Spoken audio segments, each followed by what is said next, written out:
Allí era un infierno que no pasaban las horas, ni los minutos, ni los días. Y desde el primer momento te decían en 24 48 horas está fuera, 24 48 horas está fuera. Pues.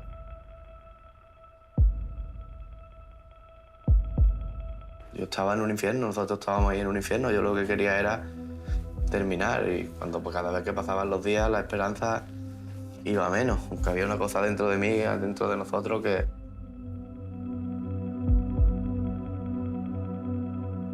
Los días se nos hacían eternos, desde que amanecía hasta que anochecía.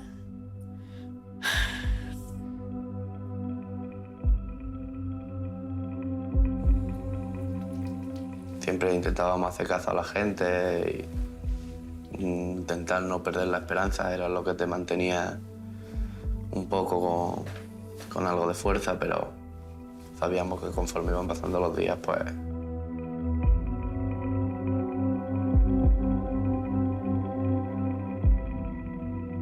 Los días pasaban y nada, y seguía allí. Que me tendía en la cama y me tenía que levantar. No podía estar sentada ni tendía. Cerraba los ojos y corriendo veía otra vez eso y intentando no pensar más de lo que estábamos pensando. Y no podía, la verdad.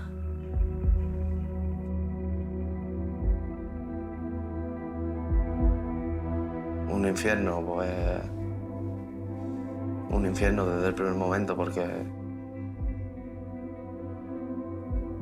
iba todo muy lento.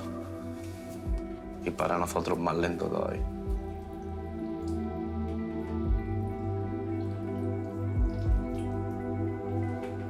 Bueno, que tu hijo vamos a sacar en 24, 48 horas, 24, 48 horas, 24, 48 horas, 24, 48 horas. 13 días.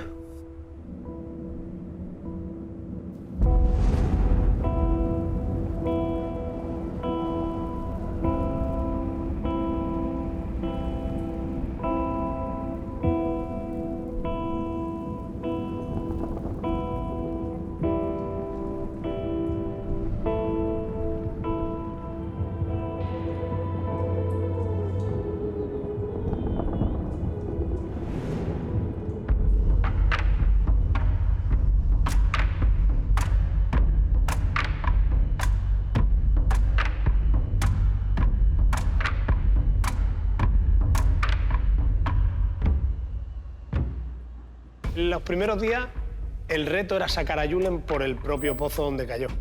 Quitar ese tapón, retirar ese tapón y llegar hasta el niño. Y a partir del tercer, cuarto día, llegan a la conclusión de que por ahí no van a llegar hasta él.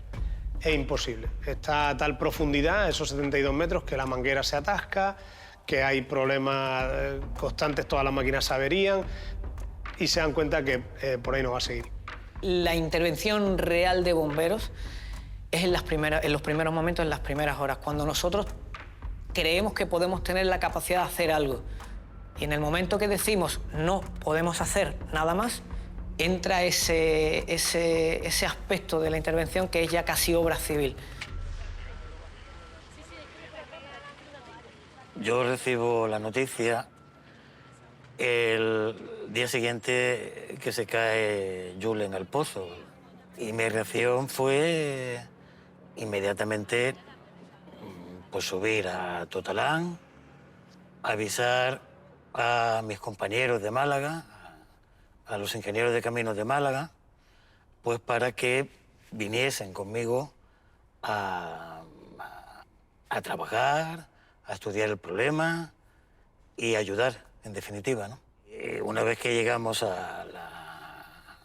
allí arriba, el coronel de la Guardia Civil, Jesús Esteban, nos dispuso una carpa, ¿no? Y bueno, pues con esa autoridad que emanaba del coronel y nos dijo los ingenieros allí a pensar, ¿no? Y nosotros que somos bastante disciplinados, pues nos fuimos a la carpa a pensar.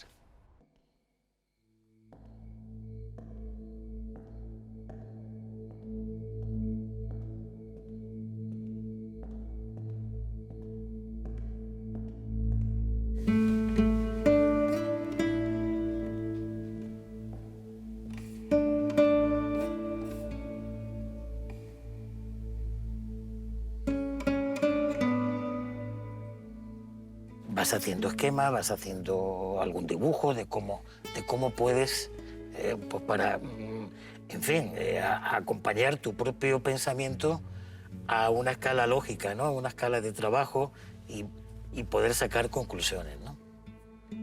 Primero a analizar como si se tratase de un problema de los que te pone en cualquier asignatura de la escuela, pues a saber los datos del problema exactamente, ¿no? La profundidad del pozo, que eran 112, 114 metros, que había un tapón a los 71 metros de la boca del pozo, ¿no? Había 30 metros que no sabías que ahí que ocurría, ¿no? O que el niño podía estar en cualquier punto de esos 30 metros, ¿no? Pero lo más inmediato que teníamos era esos 71 metros, ¿no? Por lo tanto, había que llegar ahí. Y además al niño no se le veía porque había un tapón de arena encima que tampoco sabía qué altura podía tener, en fin, cómo se había realizado. Pero había que llegar allí y por tanto teníamos que encontrar un método con los cuales un equipo de rescate pudiera llegar ahí.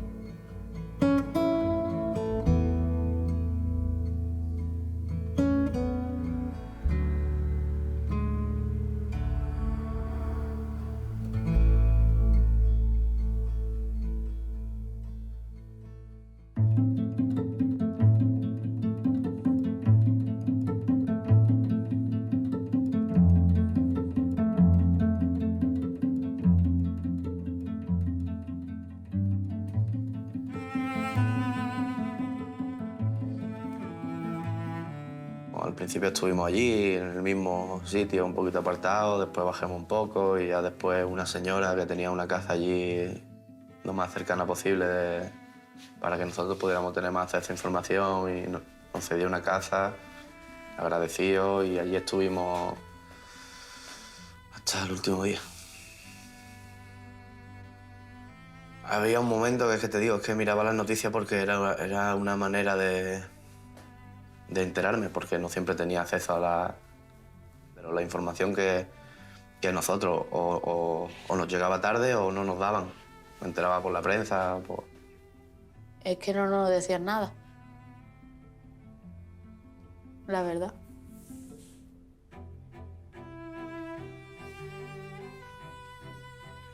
El padre, que estaba lógicamente pendiente de todo, compareció ante los medios de prensa diciendo que se estaba enterando de cosas y no le informábamos. Y bueno, se valoró aquello y efectivamente tenía razón. Y entonces tanto la subdelegada como yo dijimos, pues, efectivamente, vamos a visitarlos y vamos a informarles de lo que hay. La idea era transmitirle todo lo que sabíamos, ser transparentes con ellos y después, lógicamente, pues responder también a sus necesidades de conocer, aunque muchas de las cuestiones no las sabíamos en cada instante, desde luego. Pese al paso de las horas, todavía hay posibilidades reales de encontrar al pequeño con vida, según un experto en espeleología, José Antonio Berrocal. Sí existe esperanza. Es muy complicado. Y hablar Era Gámez y el coronel y venían a darme la información, y cuando yo intentaba rebatir algo o dar un punto de vista, siempre no tenía la sensación de que no podía hablar o no me escuchaban. Preguntas muy difíciles. ¿Cómo crees que está? ¿Cuándo vamos a llegar? Esas no tenían respuesta. Y tampoco, por supuesto, no se trataba de otra cosa que decir la verdad. Muchas veces la respuesta era no lo sé. No lo sé. Como les decíamos en portada, los equipos de rescate han continuado trabajando por cuarta noche consecutiva en Totalán para intentar encontrar al pequeño Julen. Los ingenieros... A mí desde el primer día me decían 24 y 48 horas, pues entonces cuando pasaban estas 24 o 48 horas es que no las ponía yo, las ponían ellos, las expectativas. A mí cuando ya me lo dijeron 3 veces, dijo, por favor, no me digáis más. No me digan más 24 o 48 horas porque me estás volviendo loco y me estoy volviendo loco. Hombre, les puedo decir que fueron uno de los peores tragos diarios que teníamos que pasar, porque además no éramos portadores de buenas noticias nunca.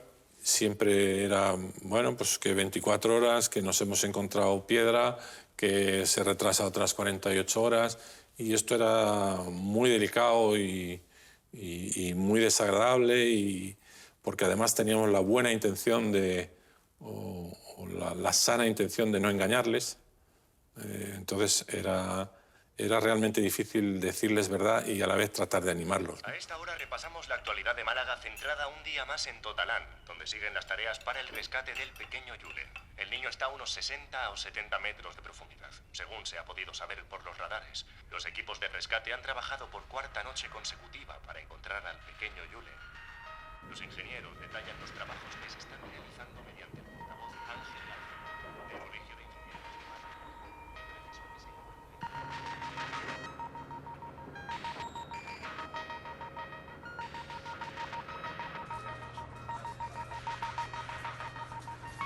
A Julen había que ir a buscarlo.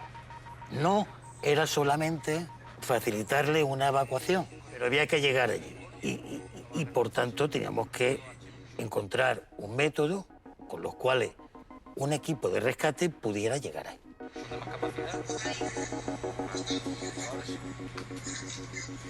Y solamente ya teníamos dos maneras de llegar. O a través de un túnel vertical o a través de un túnel horizontal. La idea de hacer el túnel horizontal era, bueno, pues un orificio en lo que es la montaña, ¿no?, que pudiese conectar con al menos el primer punto donde estaba situado ese tapón de arena y que podía ser el sitio más probable donde pudiera encontrarse Julen. Lo que normalmente se haría en meses entre estudios y ejecución, en el cerro de Totalán hay que hacerlo en días. Y como no se conoce el terreno, es fácil que surjan inconvenientes. Se puso en marcha una serie de maquinaria, de procedimientos y de trabajo muy pocas veces visto. Recuerdo realizar y certificar cientos de permisos para que los transportistas pudiesen saltarse los tiempos de descanso. Yo creo que en un momento determinado conté 14 o 15 máquinas trabajando a la vez de día y de noche. Retroexcavadoras, martillos picadores, dumpers, lagartos, camiones. Tanto así que medio que no cabía una máquina. Hay una especie de asamblea de operarios de máquinas que se querían reunir conmigo. Entonces me transmitieron varias cosas. Prácticamente se estaban pegando las máquinas arriba y no cabían. Se estaban haciendo muchas obras con falta de seguridad y falta de garantías y falta de una obra que había que hacer estudios de a lo mejor llevaban un mes, pues aquí se hacía en media mañana. Y que claro, se estaban asumiendo responsabilidades que no estaba claro quién las asumía, ¿no? No estaban las normas de riesgos laborales, es decir, era algo que a mí también me preocupaba mucho. Allí había mucho movimiento de tierra, había mucho camión, mucho trabajador y no había reglas, porque nadie miraba si había cedido su número de horas razonables o sus horas de sueño razonables. Surgió el tema del gasoil, el tema del combustible. Parece ser que el que estaba proporcionando su cuenta, entre comillas, con la gasolinera para repostar todas las máquinas, pues ya llevaba 2 días repostando unas pocas máquinas, pero el dueño de la gasolinera le había dicho, bueno, es que vamos a ver, que estamos hablando ya de 30.000 euros y esto quién lo va a pagar. Entonces me transmitían a mí la inquietud diciendo que quién iba a pagar el combustible, ¿no? Yo le dije, bueno, no se preocupe usted, con la altanería que tenemos los guardias civiles, no se preocupe usted, que yo no sé quién lo va a pagar, pero alguien se lo va a pagar. Yo tenía que aportar seguridad, sobre todo a los ingenieros, a los empresarios que estaban allí.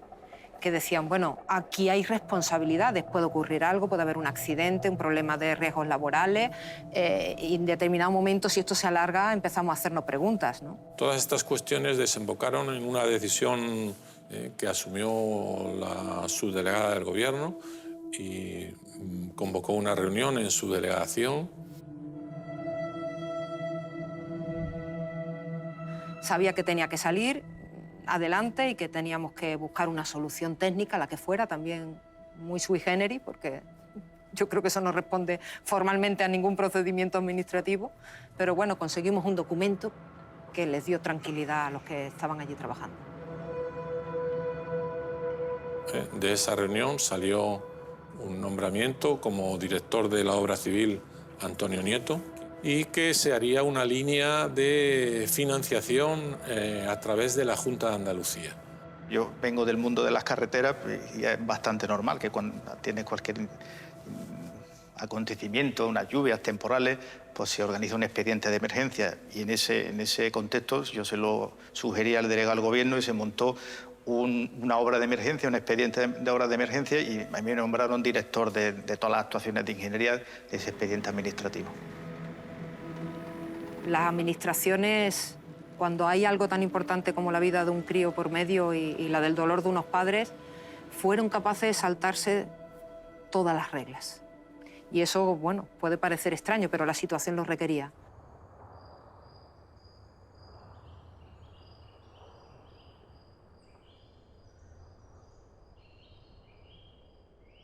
Gente de todo el mundo han hablado cosas que no debía. Hay gente buena y hay gente mala. En las redes sociales y en todos los sitios. Que yo lo había echado ahí, que yo la he matado, que... Cosas que no debo de escuchar ni de recordar, la verdad, porque me pongo peor. Jamás en la vida podía yo reírme de alguien que pierde un hijo. La vida. Nunca. Ni antes, ni ahora.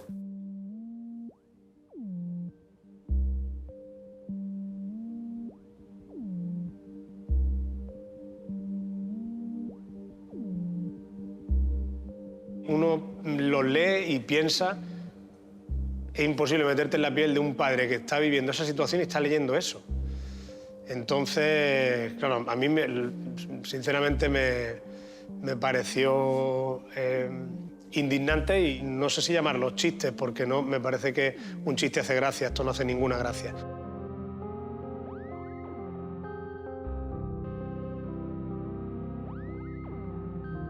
Tontos siempre hay, pero intentar no pensarlo, si veía algo que verdaderamente me hacía daño o quería intentar hacernos daño de otra manera, pues siempre lo hemos puesto en manos de nuestra abogada, y nosotros nos intentábamos apartar del tema.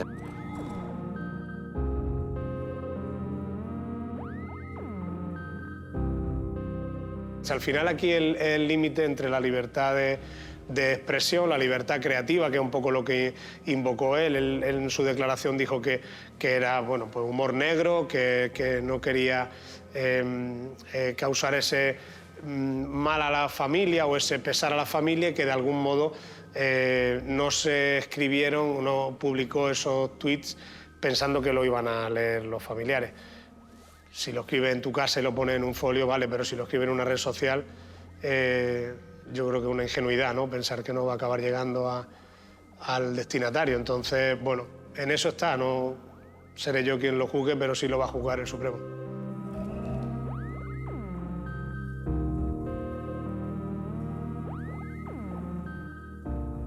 Hombre, a mí me gustaría que el chiste me lo contara a mí, sentado delante mía, le iba a decir la gracia que hacen los chistes, pero tampoco creo yo que son cosas que, porque al final y al cabo te están haciendo daño, y si pasa algo el que pierde es uno. Entonces pues uno intenta dejarlo a un lado y la justicia que haga lo que tenga que hacer.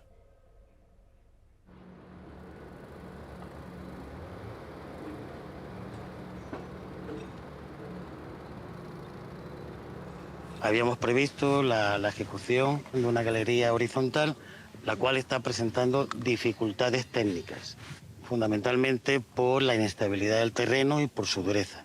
Justamente donde se decidió ubicar el emboquille del primer pozo, de la primera galería, pues esa misma noche hubo un pequeño deslizamiento.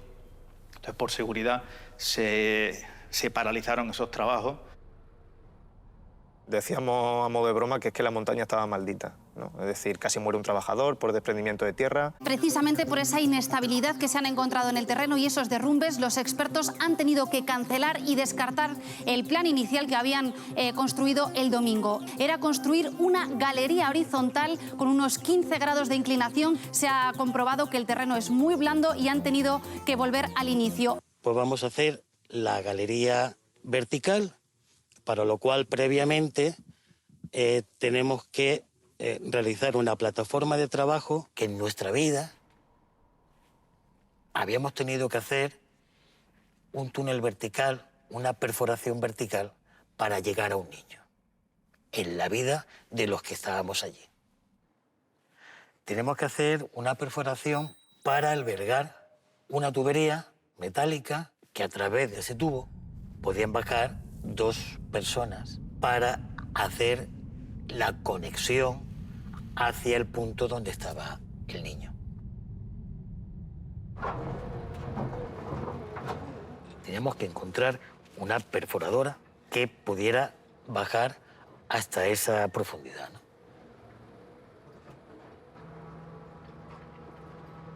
Para una pilotadora es una barbaridad. O sea, hacer un pilote de 60 metros, pues no se hace mucho en el mundo, ¿vale? Y de diámetro 1400 menos. Y en roca ninguno. Es la ola de solidaridad, de trabajo que está aportando todo el mundo desde aquí cerca, desde la provincia de Málaga, pero también desde el resto de España, porque los ofrecimientos a la Guardia Civil han sido desde más de 60 empresas que han querido colaborar con tecnología punta para aportar en este rescate. Sí, dígame. Vale, de acuerdo. Me ha dicho que usted dispone de 8 retroexcavadoras. ¿Cuánto tardarían en venir esas 8 retroexcavadoras aquí? Empezamos a tener un aluvión de ofertas de todo el mundo que llamaban por uno o por otro conducto o a través del COS, que prácticamente se colapsaba, ofreciendo soluciones. Y lo que hicimos fue designarle un oficial al cual le pasaran todas estas ofertas, un aluvión de ofertas y de propuestas y de maquinaria de todas clases. Fue una de las cosas que me sorprendió de este operativo, la gran solidaridad que yo percibí. Es decir, el recibir una ingente cantidad de llamadas de empresarios, de grupos de empresas, también de particulares que estaban dispuestos a paralizar toda su obra y a poner a nuestra disposición toda su maquinaria con la única finalidad de sacar al niño de ese pozo, ¿no? Recibí llamadas de empresas que se encontraban operando en el extranjero. Recibí la llamada de un empresario que tenía una empresa y toda su maquinaria se encontraba realizando obra en Alemania y estaba dispuesto a paralizarlo desde ya y ponerse en marcha para el operativo, ¿no? Muchísimos ingenieros también, que realizaron bocetos y que nos intentaban convencer de que la fabricación de ese tipo de maquinaria podría permitir sacar al menor en un tiempo récord, ¿no? Evidentemente, cuando preguntábamos cuánto tiempo se puede tardar en fabricar la máquina que usted propone, pues en el mejor de los casos no íbamos a meses, ¿no? Decíamos que eso no...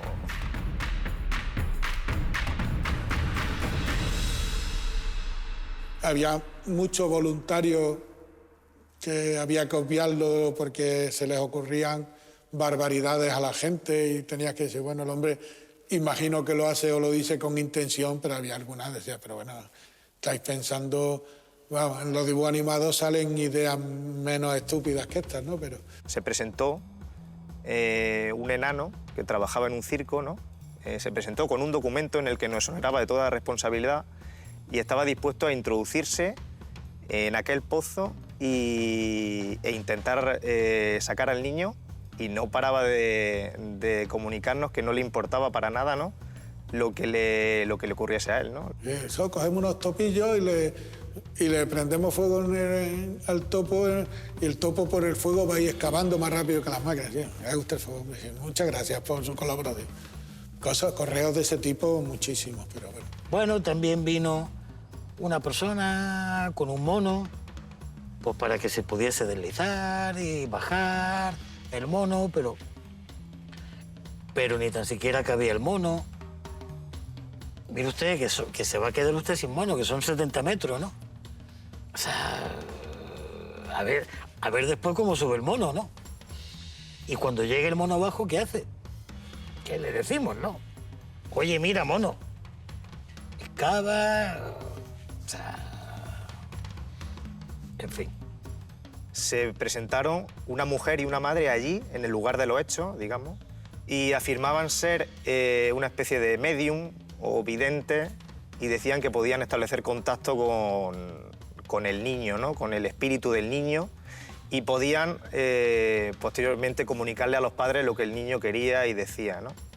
Pero bueno, sí que evidentemente se les pidió que de ningún modo podían acceder, ¿no? a la zona acotada. También es verdad que te hacía un poco menos trágico esos momentos, pero luego decía, bueno, la familia no se da cuenta de lo que está diciendo o lo que quiere colaborar.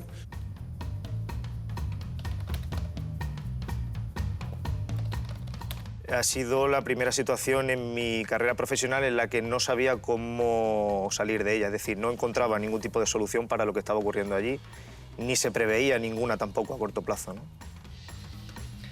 Sí, teniente Andrés Palomar, al mando del rescate, sí. Sí, dígame. No, eso no es viable. No, ya se ha intentado, eso no... No.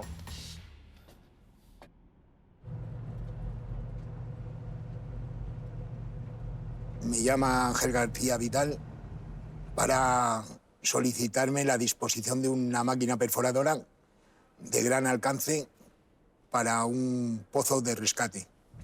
Indudablemente, al tratarse del tema que era, no dudé en poner todos los medios a disposición que tiene la empresa. Éramos 5, 2 maquinistas y el encargado, y un gruista y el abuelo, un morcero.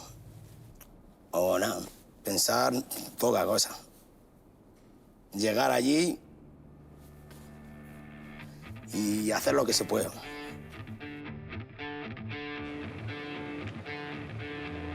La máquina estaba trabajando en una obra de la M40 y se dispuso en ese momento a desmontar la máquina de manera inmediata y se buscaron los transportes necesarios para poder llegar a tiempo. Los transportes se solicitaron con doble conductor. Tuvimos grandes dificultades, pero escoltados por la Guardia Civil, tuvimos toda la facilidad para poder acceder. Como la pilotadora de la M40 que venía para acá, solamente podíamos llegar hasta 60 metros, pues previamente necesitamos hacer un movimiento de tierras. Tenemos que bajar por unos 25-30 metros. Un movimiento de tierras que se convirtió en un movimiento de tierra de 45.000 metros cúbicos. Hubo que derribar una casa. No fue derribarla, sino que quedó, digamos, sepultada en las toneladas y toneladas de tierra que se desplazaron, ¿no? Como curiosidad, el dueño no protestó porque es que la vivienda era ilegal. Sí, hubo uno de ellos que dice, venga, recoja usted lo que tenga que recoger, que viene la máquina y le va a tirar. Y dice, espere un momento. Entró y salió con un perro, una perrita, y dice, hala, ya pueden ustedes tirar lo que quieran. Y recogió a su perro nada más, ¿no?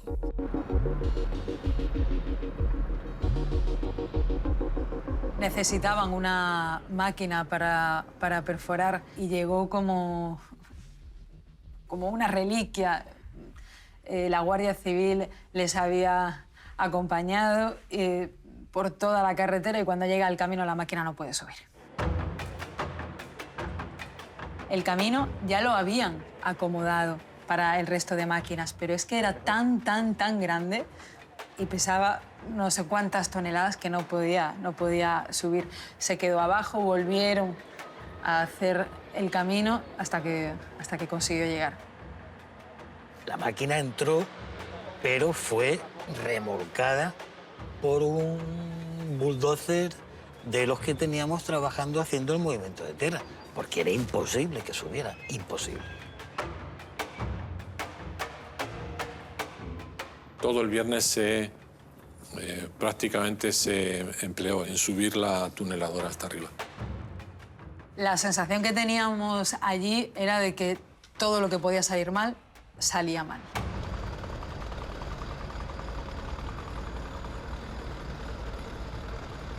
Una vez que la montaña, esa ladera de la montaña, se rebaje a 30 metros, empezará la perforación de los túneles en paralelo que se van a hacer para intentar luego llegar abajo a la cota que permita hacer ese túnel horizontal por parte de los mineros que van a excavar de forma manual. La llegada de los mineros era como si fueran héroes. Salían del hotel cada día y la gente les aplaudía. Salían de la montaña y todo el mundo le aplaudía. Para nosotros era súper importante que ellos estuvieran en el terreno porque parecía que se acercaba más la hora final. El encontrarnos tanta prensa y tanto despliegue informativo, la verdad que nos hizo entrar en shock y bueno, pues nos generó una situación de bastante inestabilidad. No controlábamos ni estábamos acostumbrados a esa presión. Nunca nos habíamos encontrado en el foco mediático tanto y sobre todo con unas expectativas que además ya de principio o creíamos que no podíamos satisfacer por la sencilla razón de que no sabíamos muy bien dónde íbamos ni la capacidad de respuesta que podíamos tener. Teníamos la misma información que estaba precisamente saliendo por la prensa y que, bueno, pues en el viaje nos fuimos actualizando de la situación.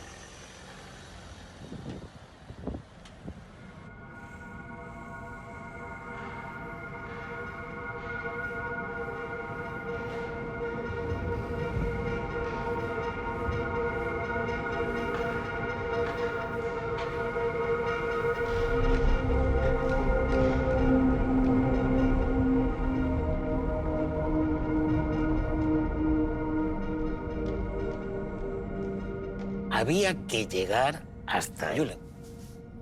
Por lo tanto, se tenían que meter personas por ese túnel vertical, ¿no? En un herrero de la provincia diseñan una jaula por la cual iban a descender la brigada minera y Guardia Civil y bomberos. La jaula, primeramente, el diseño lo trajo Julián. Julián es del consorcio de bomberos. Él dice que lo soñó por la noche y al día siguiente trajo el diseño hecho a boli en un papel para ver si nosotros éramos capaces de hacerlo.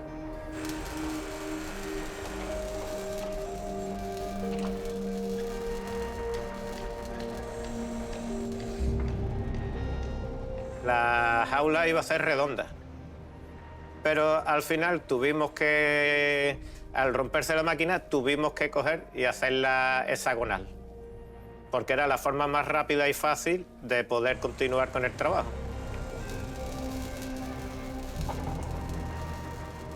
Llamamos a los mineros porque queremos que vean la jaula, pues está lo que es la estructura básica, está hecha, por si ellos necesitan que acondicionemos algo acorde a su trabajo, si quieren ver que hay que hacer una modificación.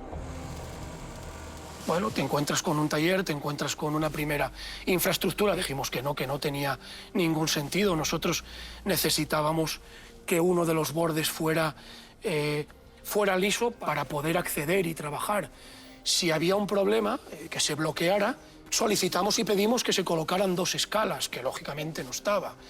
Alguien dijo que íbamos a bajar uno arriba, otro abajo. De eso nada, es decir, estamos diciendo que necesitamos 2 operarios que trabajen coordinadamente y juntos. 2 pisos no tenía ningún tipo de sentido. Si la jaula se bloqueaba, una trampilla para poder acceder y subir por cuerdas. Y bueno, nadie había contado con nosotros, pero lógicamente mi responsabilidad es que los trabajadores que van a progresar para arriba y para abajo, que tengan seguridad e, insisto, con el margen que teníamos, algo que está conforme a ley y que es seguro.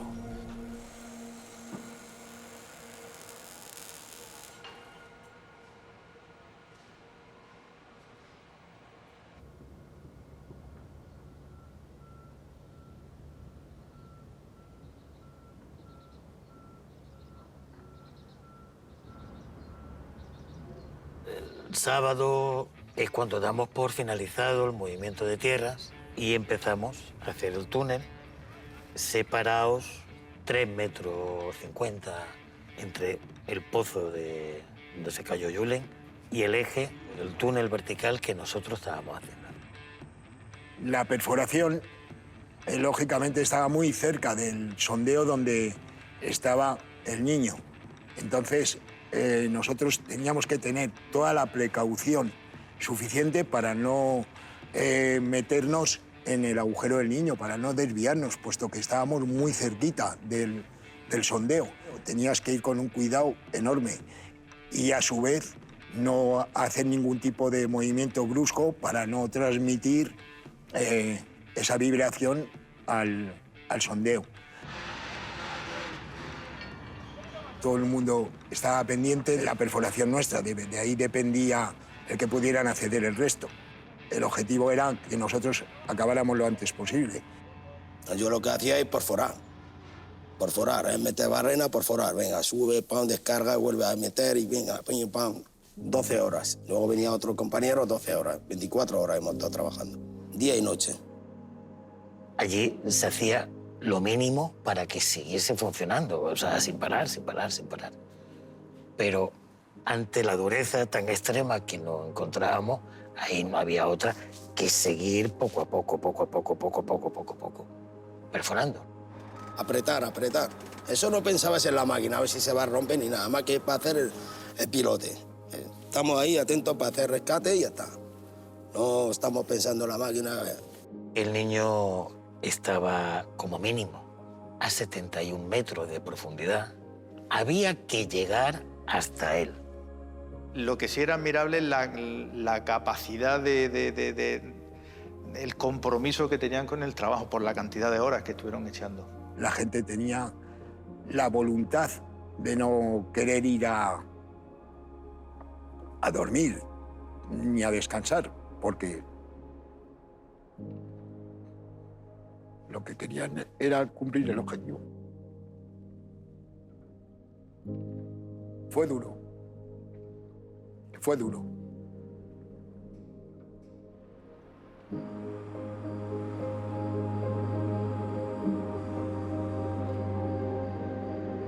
No había familia, no había deberes, no había...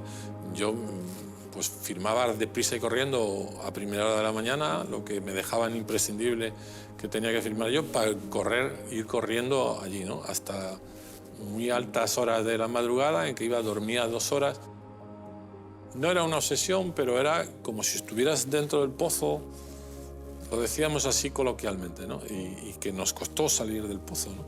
No podía dormir, yo no podía dormir. Yo me iba al hotel por la mañana, desayunar, encendía la tele, a duchar y a ver la tele. A ver a qué hora llega, para que me vaya a la obra.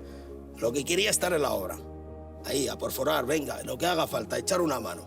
Todos los maquinistas que estaban allí estaban pensando que su propio hijo estuviese abajo. Y eso la verdad que es una motivación enorme.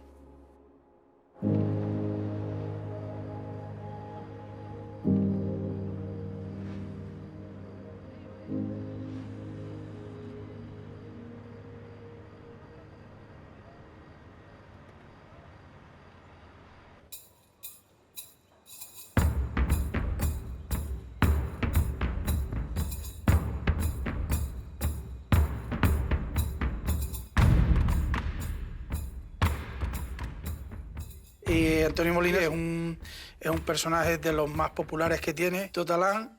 Tiene una plaza allí. De entre su gran repertorio, pues tiene la de Soy Minero, la de Portuguesiña, la de Cocinero, Cocinero. Tiene muchas canciones y en todas tiene un poquito de su tierra, de lo que es Totalán, sí.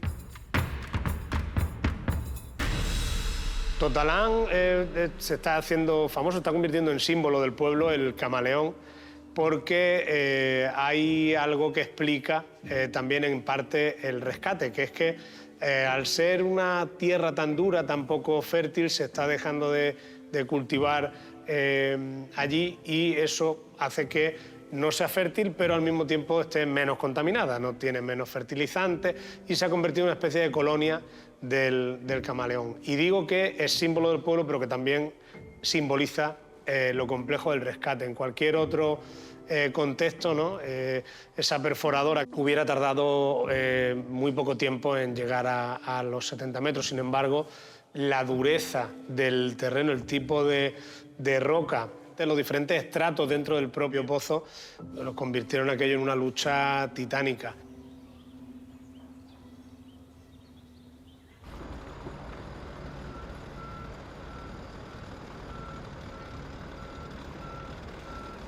Cuando estábamos perforando esquistos, pues se avanzaban del orden de 4 o 5 metros por hora y cuando llegaban las cuarcitas avanzábamos 40 centímetros en una hora. Y esos 40 centímetros eran a costa de tener un desgaste totalmente desproporcionado en las cabezas de corte. La empresa tuvo que traer no sé cuánta, una cantidad ingente de repuestos. Solo que era bolos, piedras y de vez en cuando iba bien, pam, descargaba rápido, pipa, llenaba y de vez en cuando ya era más duro, apretaba la máquina, le costaba más, gastabas dientes. La corona de la perforadora actual no es capaz de atravesar ese material de roca dura que se está encontrando y se está esperando una nueva corona que viene desde Guadalajara para sustituirla. Ya son más de 24 horas desde el inicio de las perforaciones y en principio se había dado un plazo de 15 horas para haber terminado este túnel vertical. La máquina sufría muchísimo porque la dificultad siempre te la marca el terreno. Entonces la máquina lo que hacía en estos casos, en terrenos duros, es mucha vibración, su comportamiento es más inestable, provocaba fisuras, provocaba fugas de la presión que ejercía. Pero aún así, pues teníamos que seguir, se nos agotaba el tiempo y teníamos que tratar de conseguirlo lo antes posible.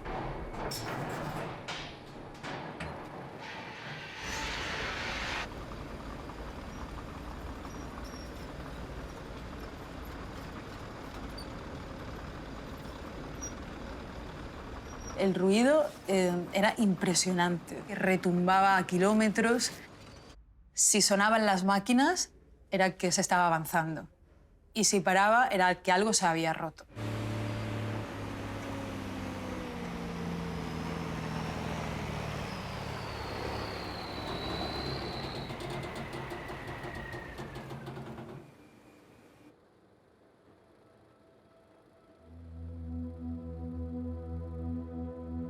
La máquina ha estado parada debido a la dureza del terreno. En una escala usada por los geólogos de 0 a 9, este terreno tiene una dureza de 8. Pese a todo, los ánimos en el operativo no decaen. Cuando el Kelly se rompió una pletina del cestelo, que es donde se apoya una camisa con otra, y no bajaba. Dice, hostia, y ahora mira que llevamos tantos metros, ya estamos casi a 54 metros, ya casi estamos ya al fondo, va y se rompe esto. Me cago en Dios, ya va con prisa y con todo, venga, vamos, venga, tumba la máquina, sácale, son 60 y tantos metros que hemos sacado en el suelo. Fue muy chungo. Si no hubiésemos encontrado los frentes de cuarcistas, pues hubiéramos terminado la perforación pues, el orden de 10 horas.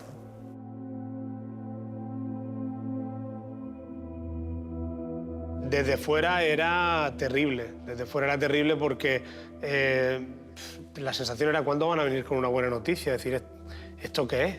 Que se repetían un día tras otro, ¿eh? Y aquello seguía pasando y cuando no era un problema con la perforadora, era que se rompía una broca, era que había que cambiar los dientes de la máquina porque se habían roto, era porque la máquina se había averiado y había que traer una nueva. Cuando ocurren estas cosas hay un silencio absoluto. El personal es el que de alguna manera lo vive consigo mismo, independientemente que las miradas, la desmoralización, pues se ven, se notan, pero tenías que seguir porque ahí había una criatura y luchábamos por sacarla adelante lo antes posible.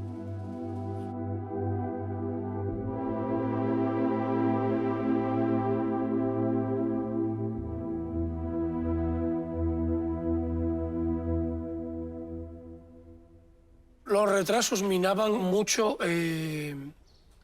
la capacidad, digamos, de el ser medianamente optimistas, porque veías que era un día tras otro. Había momentos, lógicamente, de bajón. No te sientes útil, efectivo. Somos un grupo de rescate inmediato. Generalmente nosotros somos primera intervención. No estamos hechos para esperar. El equipo de rescate de mineros, que los conocí, y personas impresionantes, de corazón, de carácter, de trabajo, personalidad. Recuerdo que había uno que me miraba y miraba al sitio como diciendo dejarme ir ya.